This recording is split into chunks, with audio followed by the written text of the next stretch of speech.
from Pacific Coast Yacht Sales, and we're on board our 290 Sea Ray from 2009, running a pair of 350 Mag engines in it. Just come out of full servicing, so here it is in December right now.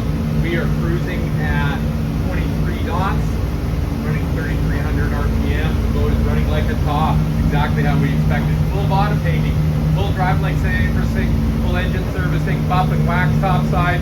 About $10,000 was just spent on the boat, getting it ready for sale. It's seriously for sale, with a serious price on it.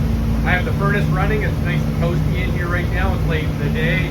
So we're out here on a quick sea trial, running the boat, making sure it's all running properly. The only thing we might have missed is the mile-per-hour gauge, which is a pitot tube.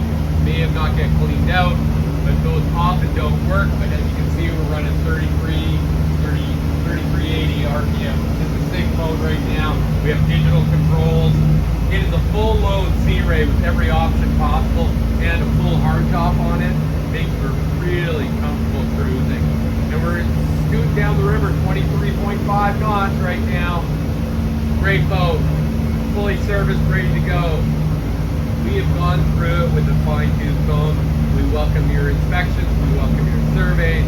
We're happy to take you for a sea trial with an accepted offer on it that's realistically priced. Custom hardtop on this boat, full load, 290 Sea Ray, Amberjack. Thanks for watching.